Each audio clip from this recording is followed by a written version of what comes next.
They, for the most part, we obeyed the rules, the regulations that stated we had to report. There was one case that went all the way to the United States Supreme Court. Fred Korematsu, he decided that he was not going to obey the order. Well, in time they picked him up and they put him in, well, they put him in jail, but then we were already in jail anyway. We were in a concentration camp. But his case went all the way to the United States Supreme Court, and the United States Supreme Court upheld the constitutionality of the, we call it the evacuation, rounding us up, putting us into a concentration camp. So when you talk about constitutional issues, the Constitution didn't mean a thing to us. Even before we were put in concentration camps, the FBI came to our house, they searched our house, they questioned all of us, and then they took my father away. A good many people, in fact, when they got married and had children, many of them did not even mention the fact to their children about being in America's concentration camps. They felt that they wanted to protect their children. They did not want their children to grow up realizing their parents had been placed in America's concentration camps. And there was an element of shame, although it was the United States government that was at fault, and there should be no shame upon us. But it was just pure racism. We had to get in line, of course, when we got there.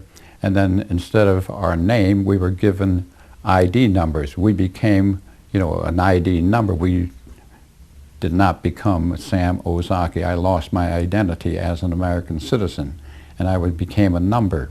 And then we were shown the stables where we were to live for about a good 5-6 months until they built the more permanent type concentration camps further inland.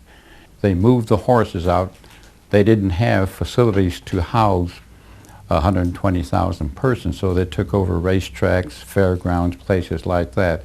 And in our case, it was a Santa Anita racetrack, and they moved the horses out, and they moved us into the horse stables. And I always tell the students, they treated the horses, animals, better than they treated us, because racehorses are worth lots and lots of money. So they were given lots of tender, loving care and were well taken care of. Well, when you think about it later on, we were not much better than Hitler. On the other hand, we have to say that at least we were not gassed and murdered like the thousands that were killed, millions really, in Europe. Although I have to say that there were at least 10 persons shot and killed by American guards simply because they got too close to the barbed wire fence that was surrounding the camps. And they were never held accountable, except in one case. One American soldier was tried and convicted. But you know what he was convicted of?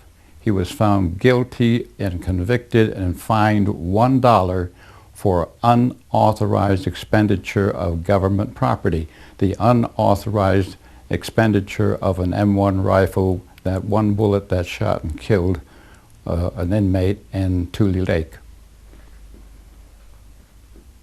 Typical American justice. Oh my God. This is a test of the emergency warning system. In the event of a real emergency, this system would be activated to provide you with